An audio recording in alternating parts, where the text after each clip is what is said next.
The Blue River from Dillon Reservoir to the Colorado River is one of the few places in Colorado you can fish all year round, as long as you can find some open water.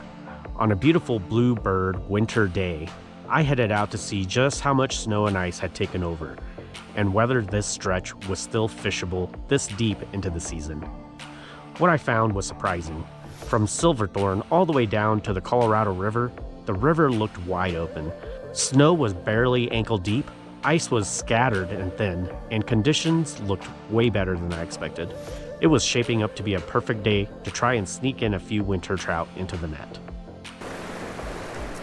All right, we're on the Blue River today, doing some winter fishing. I've been walking up the river, found this nice little spot. I see some soft water here and the sun's coming out and hitting it, so I think this is where we'll start.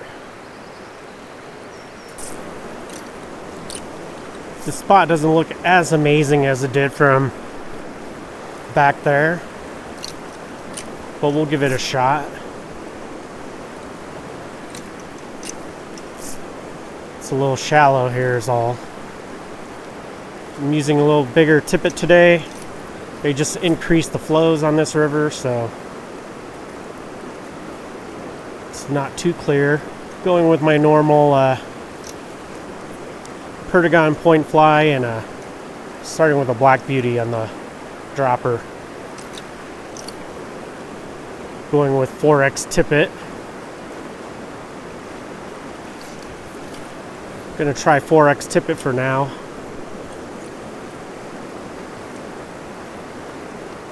We'll size down later if we're not getting any action.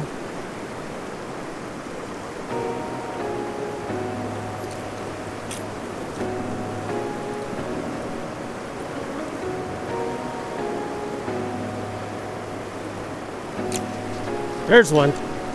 Nice.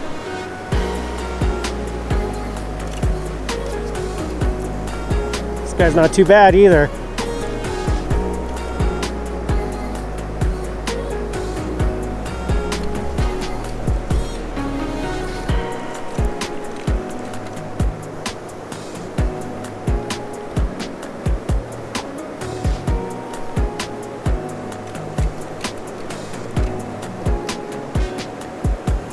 Got him on the Black Beauty.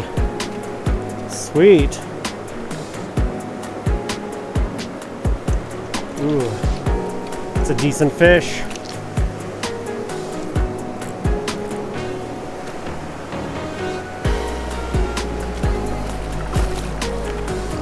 Oh yeah, nice brown.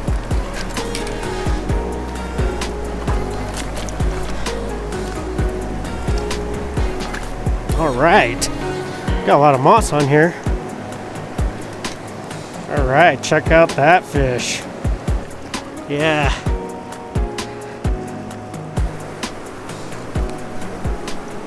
All right, I like it.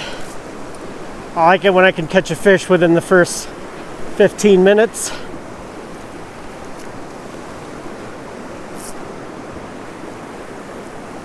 My hands are freezing now though. Holy cow. It's about 30 degrees out, maybe 40. The water's about 35 degrees. So I didn't think this would be a good spot because it was a little shallow, but that guy bit pretty shallow. I'd say it's about 2 feet of water here, 2-3 feet.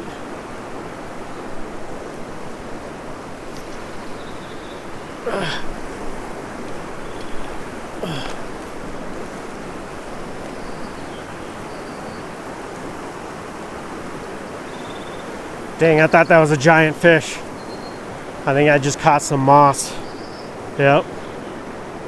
That's one interesting thing. I usually don't catch a lot of moss here.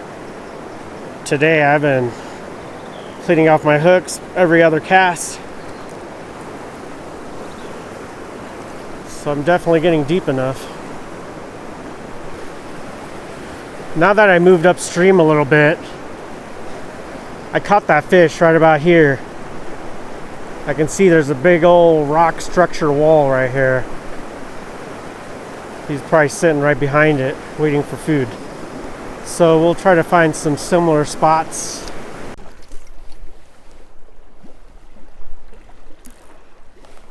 I see a decent fish right here. Let's see if we can get a drift in front of him without spooking him. I don't know if he's willing to eat or not. I didn't end up landing another fish, but it wasn't because the river was lifeless. In fact, I found fish in the last place I expected, shallow water. I came out thinking I'd have to dredge the deep runs, but the trout were holding in just 1 to 2 feet of water around rocky structure. I found fish, including some giants, holding in spots right next to the bank, behind structure like boulders. This run had a few fish that I unfortunately spooked before I figured out the pattern. I found fish in spots like this and this, including a 20-incher that was holding right up against an undercut bank here. The fishing was pretty frustrating that day. When the sun hit the water just right, I could read the depth and get a decent drift. But as soon as the glare shifted, I was guessing, and most of the time I guessed wrong. I'd cast into what looked like a good seam, only to realize that it was less than a foot deep. Every bad drift meant moss-covered flies, and I spent more time cleaning junk off my rig than actually fishing. It happened again, and again, and again, and again. By the end of the day, my hands looked like I had been pulling weeds instead of chasing trout. The good news? Fish are in the system. They're active, just spooky and shallow. If you're stealthier and more precise than I was today, you could have a really solid winter day out there on the blue. Thanks for watching. See you next time.